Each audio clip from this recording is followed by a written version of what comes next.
The two most likely largest inventions of our generation are the internet and the mobile phone. They've changed the world.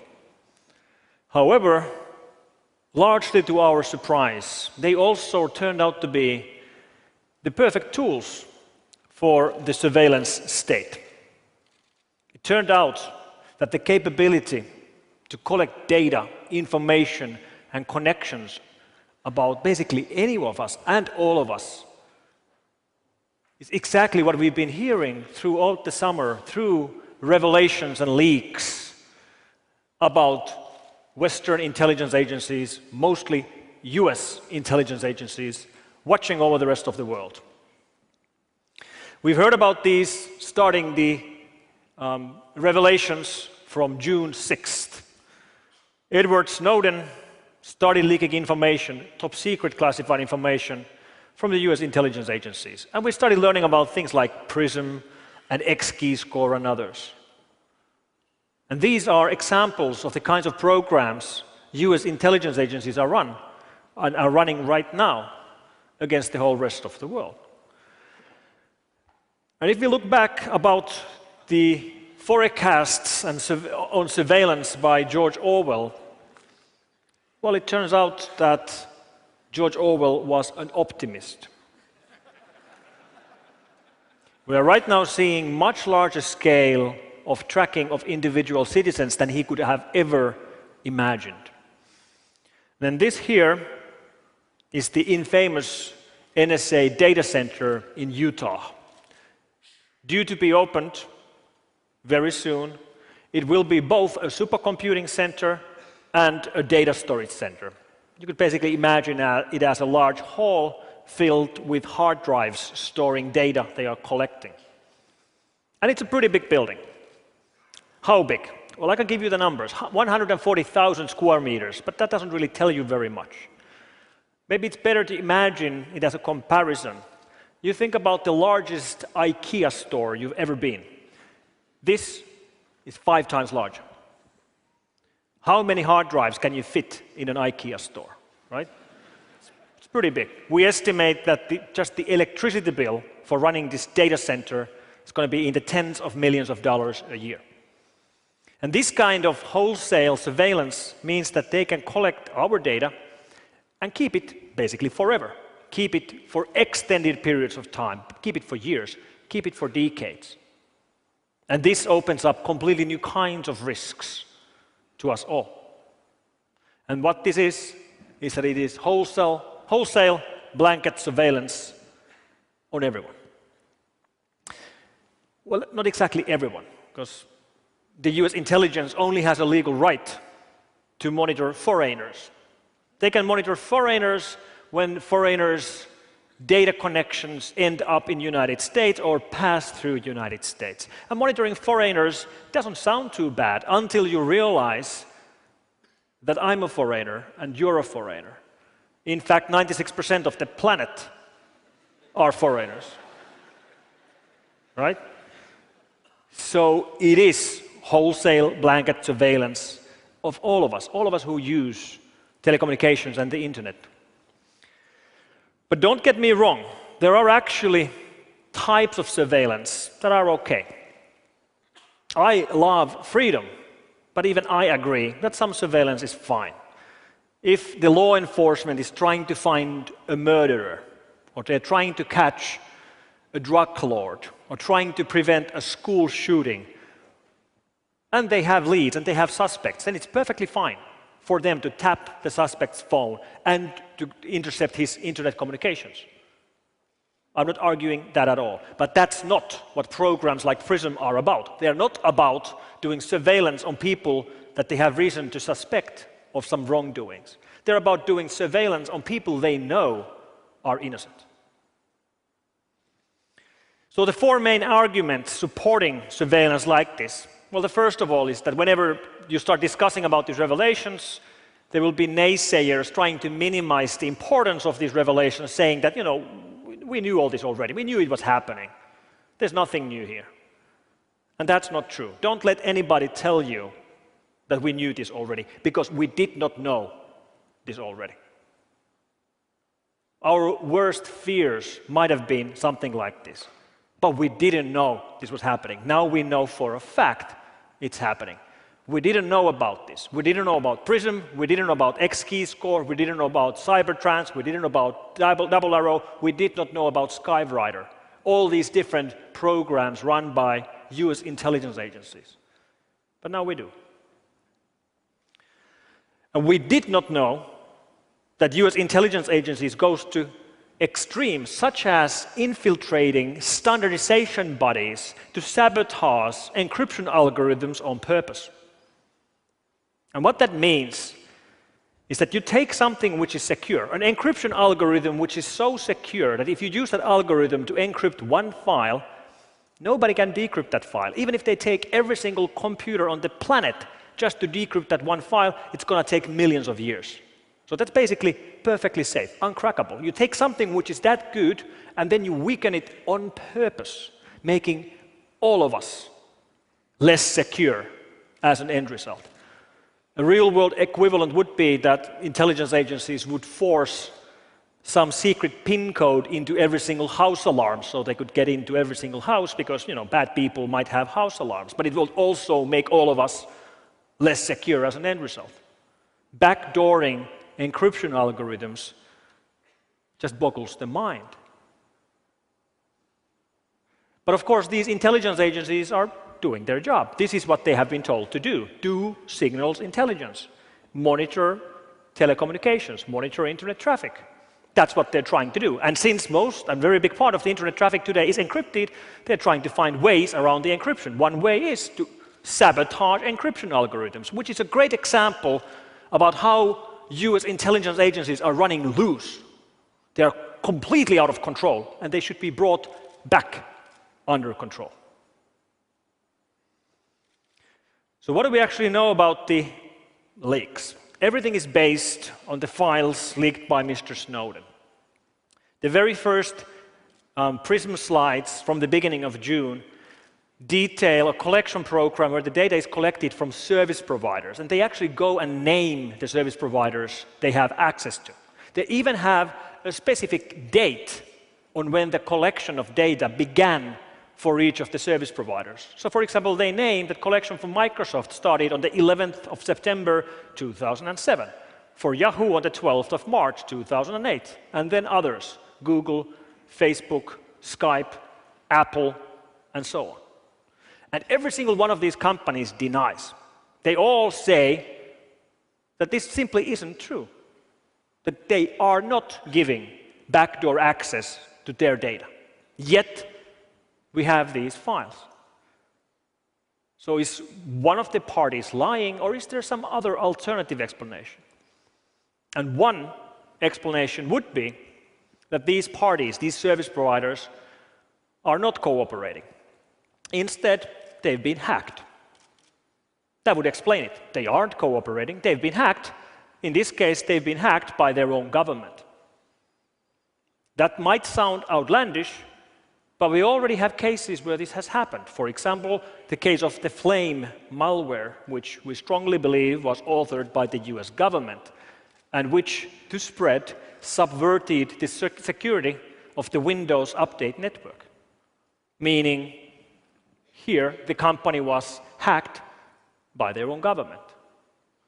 And there's more evidence supporting this theory as well. Der Spiegel from Germany leaked more information about the operations run by the elite hacker units operating inside these intelligence agencies. Inside NSA, the unit is called TAO, Tailored Access Operations, and inside GCHQ, which is the UK equivalent, it's called NAC, Network Analysis Center. And these recent leaks of these 3 slides detail an operation run by this GCHQ intelligence agency from United Kingdom targeting a telco here in Belgium. And what this really means is that an EU country's intelligence agency is breaching the security of a telco of a fellow EU country on purpose. And they discuss it in their slides completely casually. Business as usual. Here's the primary target, here's the secondary target, here's the teaming. They probably have a team building on Thursday evening in a pub.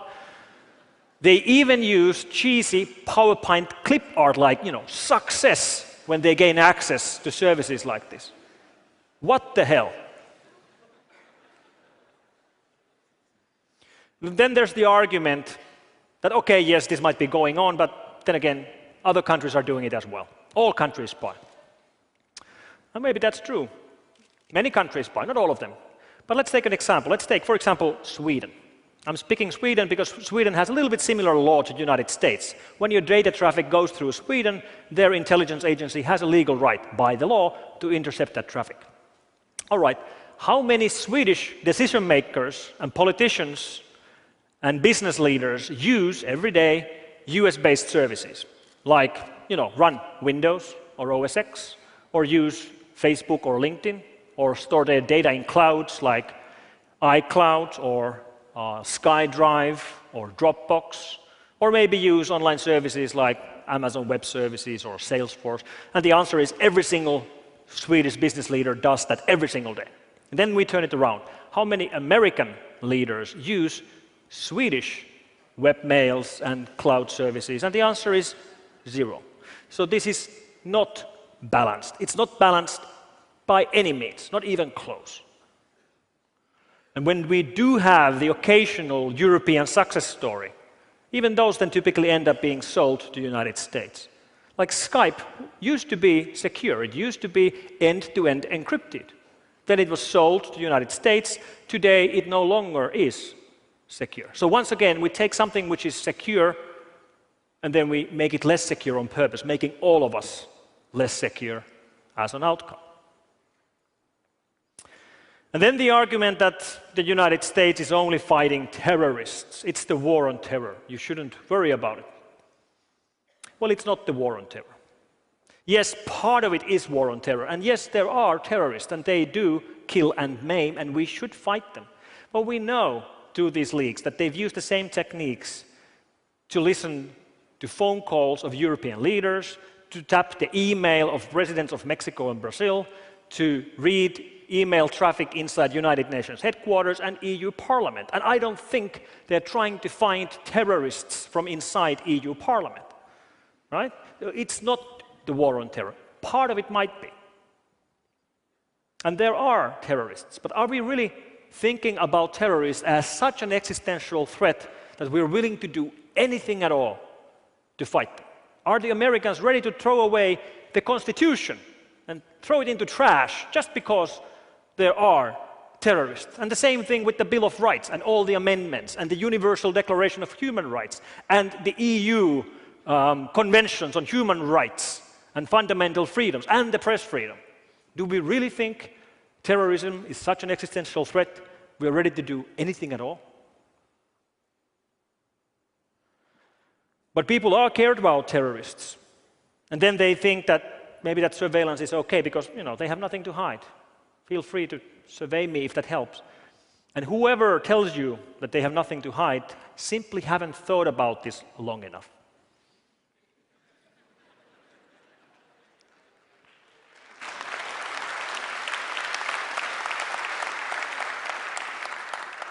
Because we have this thing called privacy. And if you really think that you have nothing to hide, please make sure that's the first thing you tell me, because then I know that I should not trust you with any secrets, because obviously you can't keep a secret.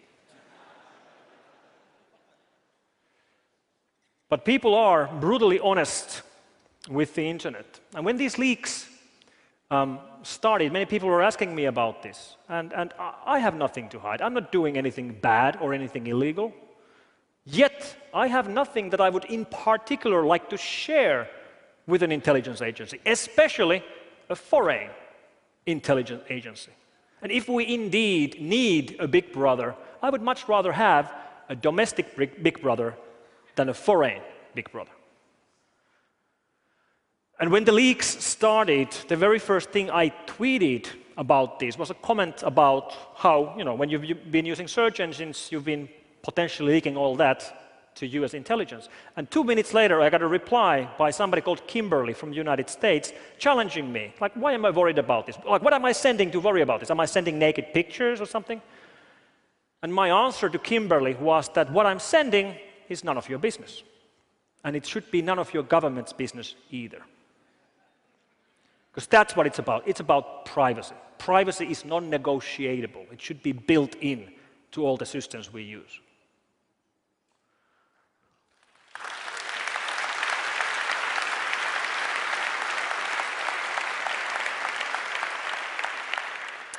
And one thing we should all understand is that we are brutally honest with search engines.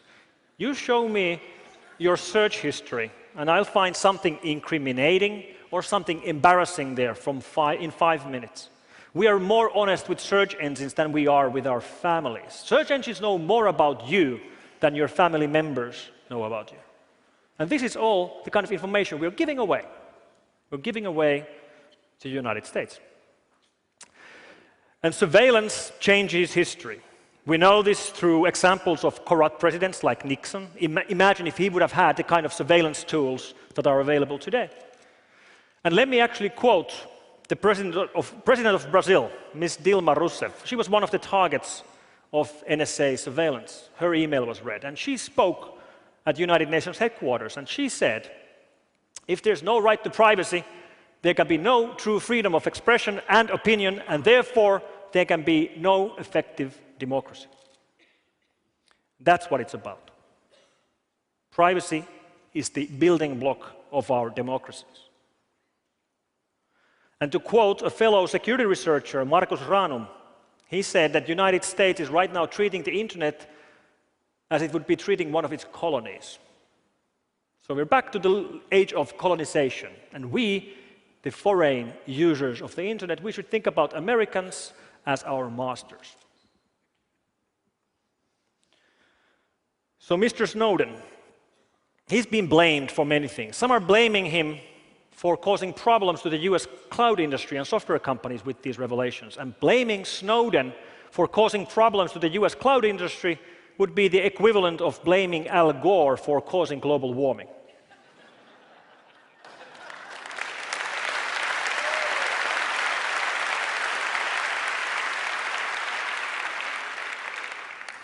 So, what is there to be done? Should we worry? No, we shouldn't worry. We should be angry, because this is wrong, and it's rude, and it should not be done. But that's not going to really change the situation. What's going to change the situation for the rest of the world is to try to steer away from systems built in the United States. And that's much easier said than done. How do you do that? A single country, any single country in Europe cannot replace and build replacements for the US-made operating systems and cloud services. But maybe you don't have to do it alone. Maybe you can do it together with other countries. And the solution is open source. By building together open, free, secure systems, we can go around such surveillance. And then one country doesn't have to solve the problem by itself. It only has to solve one little problem. And to quote a fellow security researcher, Haron Mer, one country only has to make a small wave. But those small waves together become a tide. And the tide will lift all the boats up at the same time. And the tide we will build with secure, free, open source systems will become the tide that will lift all of us up and above the surveillance state. Thank you very much.